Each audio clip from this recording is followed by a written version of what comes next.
Dalton के अनुसार हर छोटी सी छोटी वस्तु छोटे छोटे कणों से मिलकर बनी होती है, जिसे हम परमाणु कहते हैं। तो बच्चों, इसी को जानने के लिए मैं दीपक कुशवाहा क्लास 9th का चैप्टर नंबर 4 लेकर आया हूं, जिसका नाम है परमाणु की संरचना। तो देखते हैं बेटा कि जो परमाणु है वो उनकी संरचना क्या होती है, कैसे बने होते हैं और इसके सिद्धांत के बारे में किसने सबसे पहले हमारे सामने प्रस्तुत किया। तो बच्चों, डाल्टन के अनुसार डाल्टन कहते हैं कि जो हमारे चारों तरफ जितनी भी वस्तुएं दिखाई देती हैं, कोई भी ऑब्जेक्ट जो हमें दिखाई देता है वह छोटे छोटे कणों से मिलकर बना होता है। उसी को डाल्टन ने क्या बोला था? परमाणु कहा था। तो देखते हैं कि परमाणु की संरचना कैसे होती है और उसको किस तरीके से बनाया जाता है। ठीक है, तो देखते हैं कि जो परमाणु है एक ऐसी संरचना है जो छोटे छोटे कणों से मिलकर बनी है। तो यहां पर हम जो है, मैं नहीं, डाल्टन बोलते हैं। कौन बोलता है? डाल्टन बोलते हैं कि जो परमाणु है वह छोटे छोटे कणों से मिलकर बना होता है। तो यहां पर आपको दिख रहा है, फोटो में दिख रहा है, ये डाल्टन साहब है। ठीक है, कौन है? डाल्टन जी है।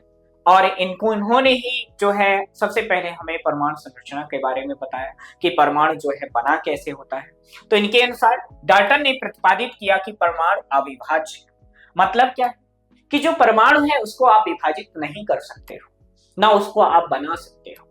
परमाणु को ना तो आप विभाजित कर सकते हो, ना तो आप बना सकते हो, केवल एक रूप से दूसरे रूप में परिवर्तित कर सकते हो। ठीक है, तो किसने बोला था? डाल्टन ने बोला था। ठीक है, तो इन्होंने बताया था कि जो है परमाणु है अविभाज्य है, परंतु बाद में प्रयोगों द्वारा सिद्ध हुआ कि परमाणु अविभाज्य नहीं है। परमाणु सबसे छोटा कण नहीं है, बल्कि कुछ अन्य छोटे कण इलेक्ट्रॉन, प्रोटॉन और न्यूट्रॉन, जिन्हें अपरमाणविक कण कहा जाता है, इससे मिलकर बना होता है। मतलब क्या हुआ? ध्यान समझना, ये मैं नहीं बोल रहा हूं, डाल्टन बोल रहे हैं कि परमाणु जो है अविभाज्य है। पहले उन्होंने बोला था, लेकिन जब प्रयोग किया गया, एक्सपेरिमेंट किया गया, तो हमें पता लगा कि परमाणु जो है अविभाज्य नहीं, बल्कि ये इलेक्ट्रॉन, प्रोटॉन, न्यूट्रॉन से मिलकर बना होता है। ये किससे पता चला बच्चों? प्रयोगों द्वारा पता चला, एक्सपेरिमेंट के द्वारा पता चला कि जो परमाणु है वो इलेक्ट्रॉन, प्रोटॉन, न्यूट्रॉन से मिलकर बना होता है। ठीक है, इतनी चीजें समझ में आई कि नहीं है? विभिन्न तत्वों के परमाणुओं में इलेक्ट्रॉन, प्रोटॉन तथा न्यूट्रॉनों की संख्या भिन्न होती है। ध्यान रखना, मतलब क्या कहा गया कि जो अलग अलग तरह के जो परमाणु हैं उन सभी में इलेक्ट्रॉनों की संख्या, प्रोटॉनों की संख्या और न्यूट्रॉनों की संख्या जो है क्या होती है? अलग अलग पाई जाती है, इसमें भिन्नता पाई जाती है।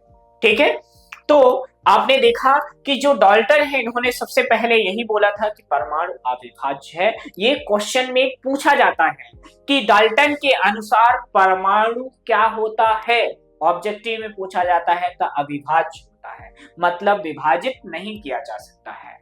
फिर प्रयोगों द्वारा पता चला है कि जो परमाणु है इलेक्ट्रॉन, प्रोटॉन, न्यूट्रॉन से मिलकर बना होता है।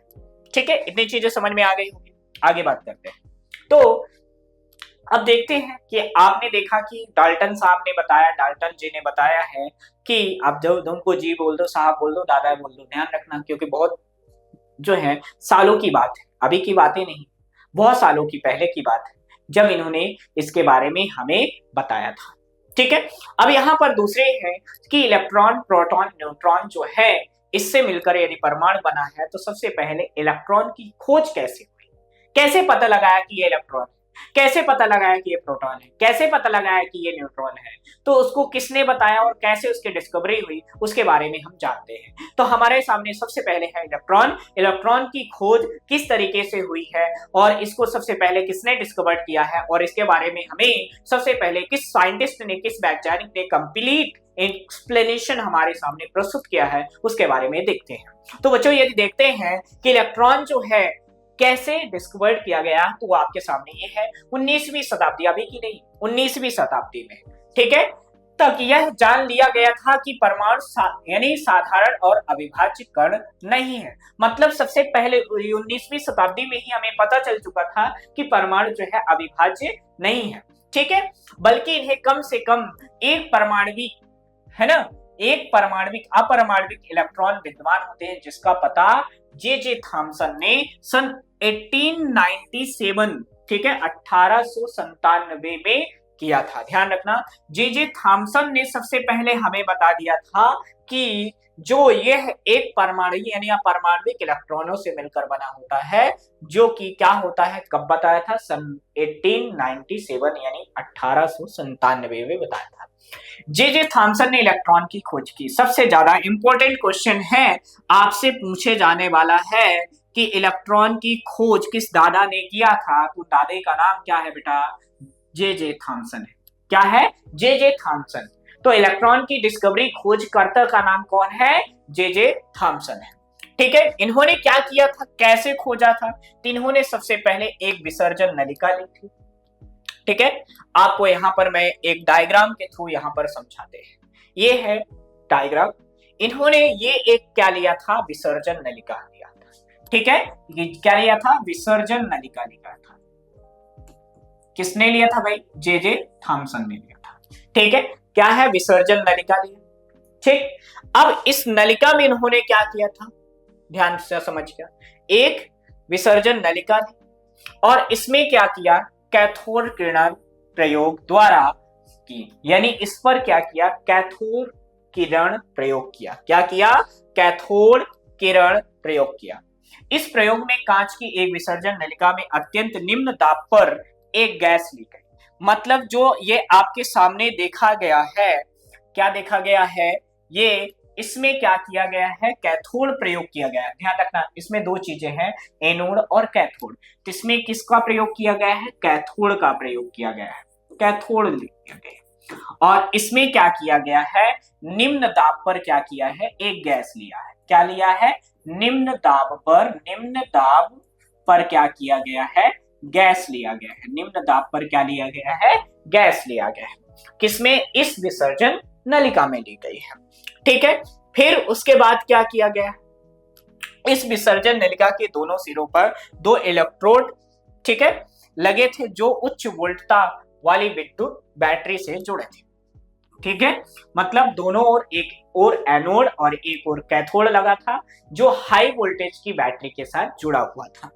ठीक है, ऋणात्मक सिरे से जुड़े इलेक्ट्रॉन कैथोड तथा धनात्मक सिरे से जुड़ा इलेक्ट्रोड एनोड कहा जाता है। यानी जो ऋणात्मक सिरे से जुड़ा है उसके कैथोड, और जो धनात्मक से जुड़ा होता है उसे हम क्या बोलते हैं, एनोड कहते हैं। इस प्रयोग के दौरान इन्होंने ऋण आवेशित कणों को एक पुंज द्वारा कैथोड किरणें कहलाती हैं। यानी इन्होंने देखा कि ये जो है ऋणात्मक जो ओर से जा रही है, यानी ऋण सिरे से जा रही है, प्रकाश की एक पुंज जा रही है ना, एक पुंज पाया जिसको उन्होंने क्या बोला, कैथोड किरणें किया। क्योंकि ये कैथोड से उत्पन्न होती है तथा ये ऋणात्मक आवेशित कण है जिसमें कैथोड किरण बनी होती है, इलेक्ट्रॉन कहलाते हैं। ध्यान रखना, यहां पर जब इलेक्ट्रॉन एक्सपेरिमेंट किया गया तो ये देखा गया कि जो कैथोड है, इधर से कैथोड से एनोड की ओर यहां पर जो है ये प्रकाश का एक पुंज जा रहा था। ये क्या हो रहा था, प्रकाश का एक क्या है, पुंज जा रहा था। चूंकि ये किसा की ओर उत्पन्न हो रही, कैथोड से उत्पन्न हो रही है, इसलिए ये क्या होती है, ऋण आवेशित होती है। ऋण आवेशित होती है, क्या होती है, ऋण आवेशित होती है। और ऋण आवेशित होने के कारण, किसके कारण बेटा, ऋण आवेशित होने के कारण इनको उन्होंने क्या किया, इलेक्ट्रॉन कहा। क्या बोला गया बेटा, इलेक्ट्रॉन कहा। क्या बोला गया, इलेक्ट्रॉन कहा। ठीक है, जिसमें कैथोड किरण बनी होती है, इसलिए इन्हें हम क्या बोलते हैं, इलेक्ट्रॉन कहते हैं। ठीक है, अब ध्यान रखना, इसे हम किससे रिप्रेजेंट करते हैं, ई द्वारा हम प्रदर्शित करते हैं। यानी इलेक्ट्रॉन को जो है हम किसके द्वारा रिप्रेजेंट करते हैं, ई के द्वारा। ठीक है, इलेक्ट्रॉन पर आवेश जो है, चार्ज जो है वो होता है, ध्यान रखिएगा यहां पर इलेक्ट्रॉन पर जो चार्ज होता है 1.6 इंटू 10 टू की पावर, ध्यान रखिएगा यहां पर 1.6 इंटू 10 टू की पावर -19। ठीक है, 1.6 इंटू 10 टू की पावर -19 जो है, ठीक है, -19 जो है, इस पे क्या होता है, कूलाम चार्ज होता है। कितने कूलाम होता है, -19, यानी 1.6 इंटू 10⁻19 जो है कूलाम जो है इस पे क्या होता है, चार्ज होता है। इन्हीं चीजें समझ में आए कि नहीं आए, पक्का, ठीक है। तो यहाँ पर इस पर चार्ज कितना है, -19 कूलाम है, ठीक है। अब इस पे जो है इसका द्रव्यमान कितना होता है, जो इलेक्ट्रॉन है उसका द्रव्यमान क्या होता है, तो बेटा इसका जो द्रव्यमान होता है जिसको हम बोलते हैं भार जो होता है, वो होता है 9.1 इंटू 10⁻, 9.1 इंटू 10⁻,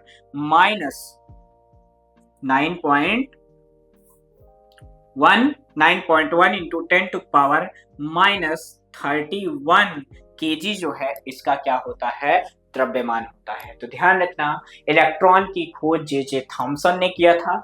किससे किया था, कैथोड किरण प्रयोग द्वारा, जिसमें उनको जो है प्रकाश की एक पुंज मिली जिसको उन्होंने क्या बोला, कैथोड बोला।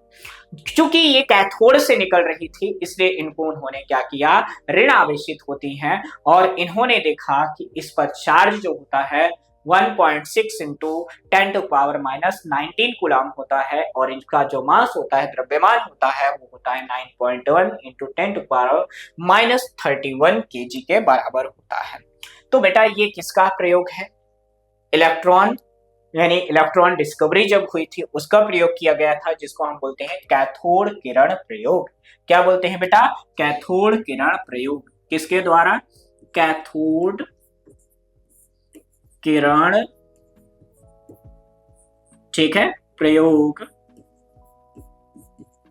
कैथोड किरण प्रयोग द्वारा किया गया।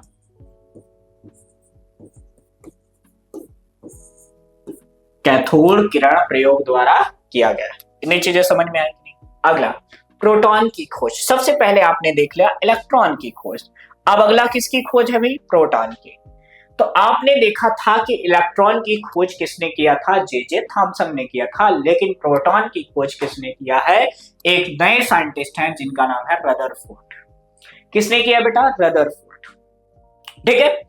अब इन्होंने जो है क्या किया है, इन्होंने भी एक एक्सपेरिमेंट कंडक्ट किया है, और उस एक्सपेरिमेंट के द्वारा, उस प्रयोग के द्वारा हमें जो है किसके बारे में बताया, इलेक्ट्रॉन के बाद प्रोटॉन की जो है डिस्कवरी बताया।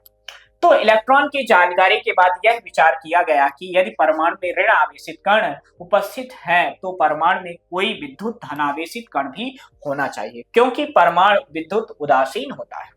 मतलब ये देखा गया कि जब किसी भी परमाणु में यदि ऋण आवेशित है तो उसमें धन आवेशित परमाणु भी होना आवश्यक हो जाता है। क्यों हो जाता है, क्योंकि जो परमाणु होता है वो उदासीन होता है, न्यूट्रल होता है, ठीक है।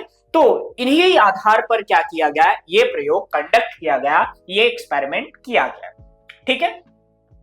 इसे आधार मानकर गोल्डस्टीन, ध्यान रखना, गोल्डस्टीन ने प्रयोगों द्वारा ज्ञात किया कि विसर्जन नली में विद्युत युक्त कैथोड, ठीक है, अभी है ना, प्रयुक्त करने पर गैसों में अत्यंत कम दाब, यानी कैथोड प्रयुक्त करके गैसों में अत्यंत दाब पर उच्च वोल्टता की विद्युत धारा प्रवाहित करते हैं। कैथोड के पीछे कांच की दीवार पर प्रदीप्त होता है। ध्यान रखना, यानी इन्होंने देखा, किसने, गोल्डस्टीन ने। रदरफोर्ड माना जाता है, गोल्डस्टीन भी माना जाता है, दोनों साइंटिस्टों का नाम आता है, लेकिन आपको गोल्डस्टीन लिखना है, रदरफोर्ड भी ध्यान रखना, कहीं कहीं रदरफोर्ड लिखा है और कहीं कहीं गोल्डस्टीन, क्योंकि जो है रदरफोर्ड ने उसके बारे में बताया था और एक्सपेरिमेंटल जो प्रूफ किया था वो गोल्डस्टीन ने किया था, ठीक है। अब ध्यान रखना, अब कैसे देखो, यहां पर क्या है, इन्होंने सेम कंडक्ट किया, यहां पर ये क्या है, कैथोड है, ठीक है, ये क्या है बेटा, कैथोड है, और ये क्या है, एनोड, ठीक है। अब क्या किया गया, इसमें हाई वोल्टेज जो है दिया गया, किसमें, इसमें उच्च वोल्टेज जो है दिया गया। जब उच्च वोल्टेज दिया गया, किसमें दिया गया, निम्न दाब पर, यहां पर किसमें दिया गया, निम्न दाब पर, जब निम्न दाब पर क्या किया गया, इसमें उच्च वोल्टेज उत्पन्न किया गया, उच्च वोल्टेज दिया गया, तो ये पाया गया कि जो कैथोड है, क्या है बेटा, कैथोड है, कैथोड के पीछे की ओर यहां पर हमें एक रेड कलर की जो है यहां पर शाइनिंग दिख रही है, चमक दिखाई दे रही है, ठीक है, रेड ग्लो दिख रही है, ठीक है, लाल चमक दिखाई दे रही है, लाल चमक दिखाई दे रही है, चमक दिखाई दे रही है।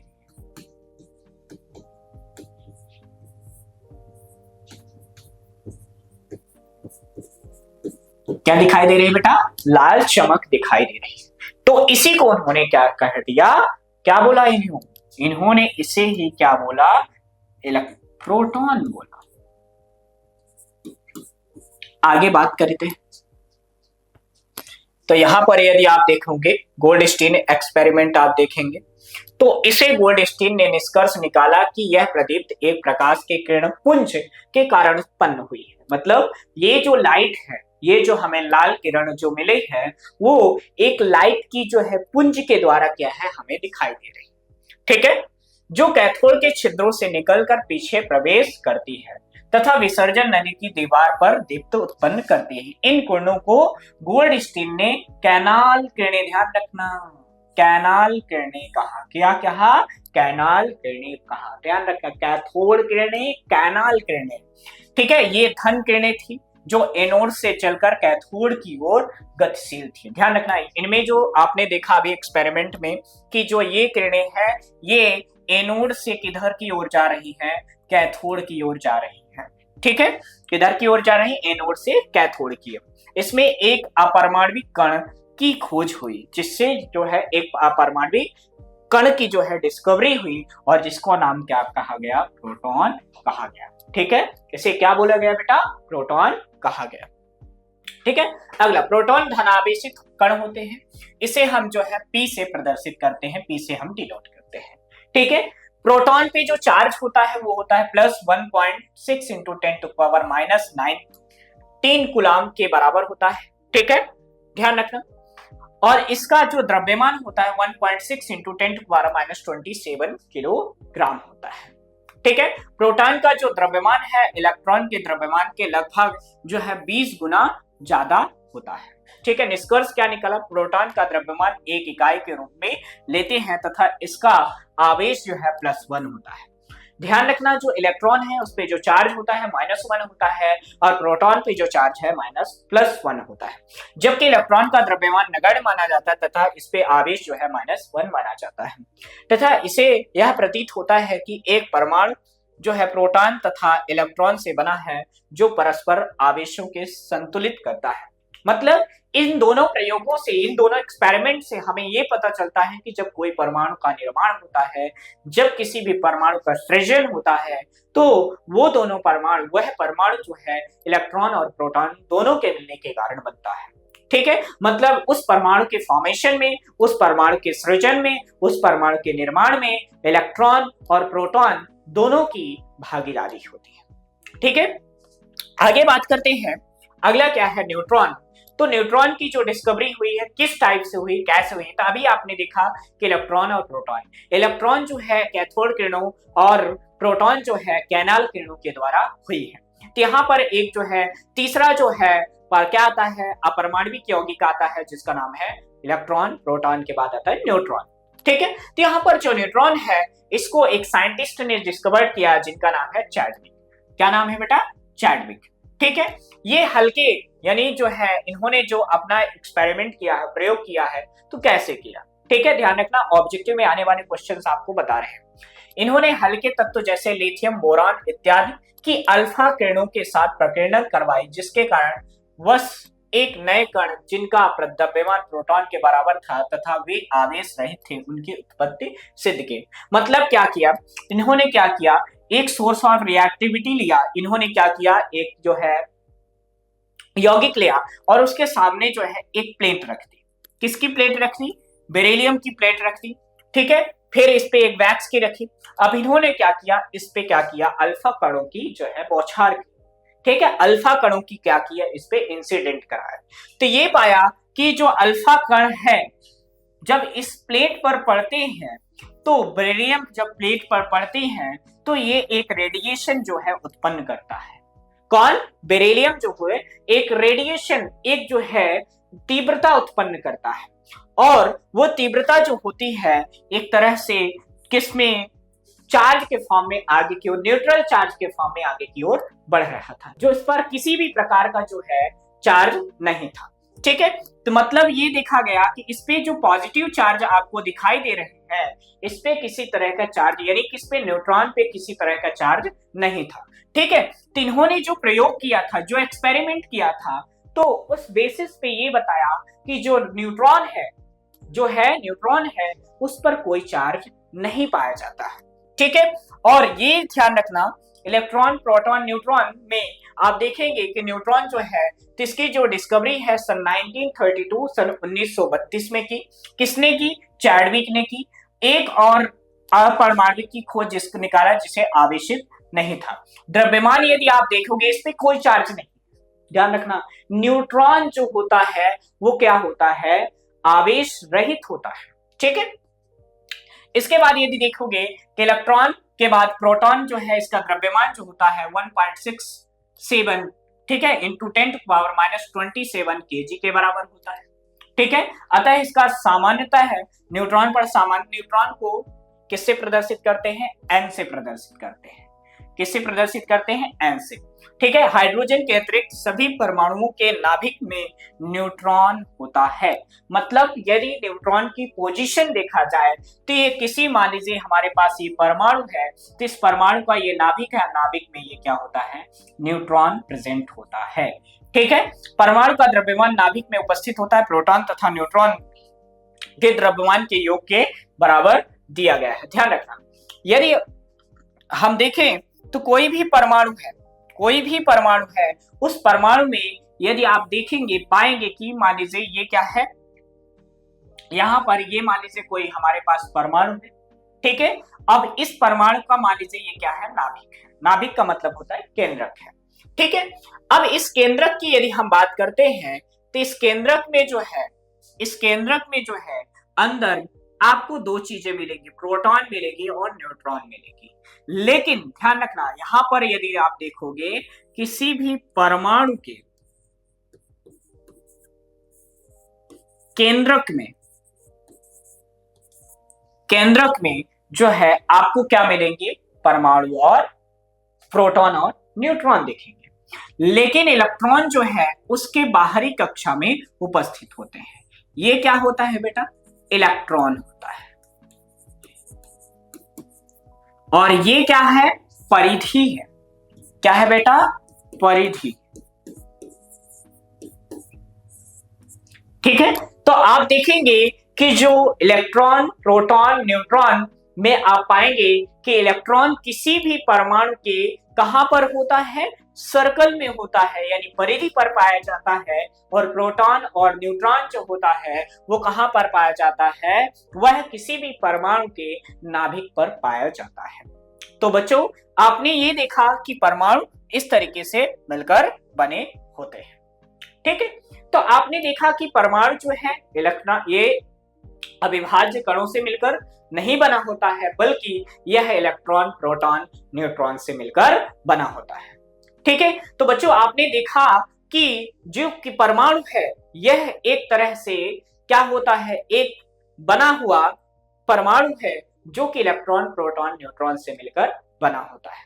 तो इसको हमारे सामने जो है सबसे पहले किसने लाया? डाल्टन ने लाया, और इन्होंने हमें इसके बारे में संपूर्ण जानकारी दिया, और जिसके कारण हमें इसके बारे में आगे की इंफॉर्मेशन, जानकारी प्राप्त होती है। तो इसी तरह से इंफॉर्मेटिव वीडियो के लिए और अपने पढ़ाई को बेहतर बनाने के लिए, हमारे से जुड़े रहने के लिए आज ही फिको एजुकेशन ऐप को डाउनलोड करें और अपनी पढ़ाई को एक नई दिशा दें। तो बच्चों, मिलते हैं इसके नेक्स्ट पार्ट के साथ। तब तक के लिए बहुत बहुत धन्यवाद बच्चों। जय हिंद बच्चों।